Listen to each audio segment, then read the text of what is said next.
Hi, my name's Steve Lodge. Just want to make a quick video about why we deal with our triggers. Now, for people who knew me in the past would have known that I had lots and lots of triggers. It didn't take much not to trigger me. It was something that I based on. I was a very reactive, unconscious person. I've explained this in my videos before. It didn't take much to trigger my ego and make me jump in, and everything that I knew and understood was based on fighting. That's how you dealt with everything. It was, if someone confronted you or stood up to you, it was either you sit down, they sit down, or one of you put the other one down. That was how things were resolved, how I grew up and how I spent most of my earlier years. So, bearing this in mind, I've dealt with all my triggers. I like to say all of them, not all of them obviously, but I'd like to say that I've dealt with at least, or feel like I've dealt with about 95% of my triggers.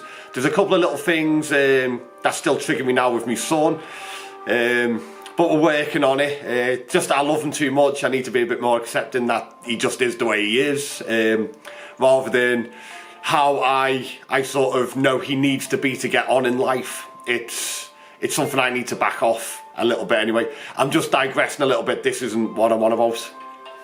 So today I was approached by an unconscious person. This person has been sort of in my life for a little while now, and there's been a few things and I've decided to overlook and not mention it. Things that I was like, that was a bit inappropriate to say. So I made the decision though to just let it go and move away. But today I was confronted by this person. It went from a comment or suggestion within about I think it was about 4 words or 4 replies to what I'd said, from a comment or suggestion from him up into I was being verbally abused with profanities and in a very aggressive manner as well. Now, back in the old days, I would have reacted. I would have, that wouldn't have got to that stage. I'd have dealt with that. My ego would have been totally triggered. I wouldn't have known how to control myself. I would have only one way forward. I was challenged. I'd have to deal with that challenge. I was triggered, and if I didn't deal with it, I'd be less of a man. I couldn't have them walking away think that I didn't sort them out, or in case anyone else was watching, I didn't stand my ground. Now, the beauty of dealing with your triggers is I didn't get affected, not even the slightest. Normally I'd be sitting here stewing, as I know a lot of you people watching these videos will still be at the stage of stewing on it. Your ego going over, replaying, I should have said this, I should have said that, I should have went here, I should have... And it's so liberating to let it go and deal with your triggers, because it doesn't affect you anymore. And the biggest reward about me not getting... I just walked away. I explained that I wasn't going to get spoken to like that, and I just walked away. I carried on doing what I was doing, calmly, not even getting wound up, not even triggered in my mind and thinking, oh, who's he talking to? Or just nothing. Just carried on doing what I was doing calmly. And then after I was doing what I was doing, it was coaching football. So I'll just put that out there just so it makes a bit of sense of what I was saying. So as a lot of you know, I coach football, so it was regarding that. I won't go into it too much because that's not important.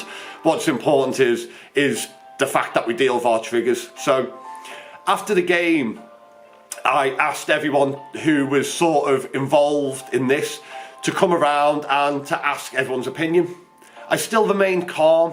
I wasn't confrontational, and I wasn't like, how dare anyone talk to me, this is my team, or I was open and explained myself clearly, and I stood by my values and my philosophy on football. And it worked out beautifully. It worked out absolutely fine. And rather than in the past, I'd have been arguing with them, I'd have been looking at making sides to defend myself, and it all getting out of hand, and then it becoming from a beautiful thing that I enjoy doing. I enjoyed coaching these lads so much. I enjoy this team so much, and I enjoy all the parents and everything to do with this team. This was just an incident that should have been dealt with better from the person involved, and it wasn't really done with. But as I say, it's not about that. They do what they do, and they approach life the way they choose to approach life. It's not for me. This is just to tell those of you that are watching the video how I dealt with a potentially volatile situation calmly without being triggered, because I've moved on from that, and how it worked in a positive way. How it's all still great. I got a lot of positive feedback, I got a lot of support, and it was quite a beautiful moment to see that support, and to walk away from that situation without feeling angry or enraged, to just walk away having said what I had to say and accepting it was what it was, and to enjoy the rest of my day. So I won't keep going on, but the message is work out your triggers. It's never a good idea to let someone trigger you. Go into your mind and react. It's never best case. It's never ever best case to react. Stay calm and respond from a calm perspective. If you're going to send that email and you're like, write it, don't send it. Get it off your chest, let it go. We never feel better from reacting. We always go, you might feel better at the time and you'll go, yeah, that told them. Later on when you calm down, you're always going to go,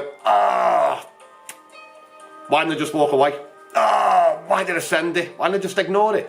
Because the time is gone and your trigger has worn out, or that initial anger has left, you don't care anymore. You're over it already. And then you think, I shouldn't have sent it. So what we do is we either breathe, count to 10, and get to that calm place where it no longer matters and the trigger's been diffused as quick as we can without the reaction. And then if we still feel like it's something we need to deal with, we respond from a calm place. A place of, this is where we're coming from, this is what we have to say, and this is our standpoint. We're not just going to shout or lash out. We're going to speak calmly and explain ourselves. And this way we can communicate with other beings and they can communicate with us, and we can resolve stuff in a calm, productive manner, rather than screaming and shouting at each other and having I can shout louder than you so I must be right contest. That doesn't work. And if you get into a screaming match with someone, all you've done is changed who you are and reflecting who they are.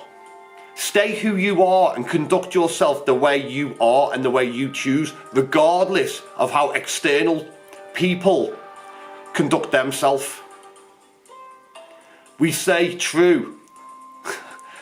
Stay true to who we are. And that's the important stuff, because then that way we always can trust ourselves, because we always know we are in control of ourselves, regardless of who tries to trigger us. And this way we get to know who we are, because we decide who we are.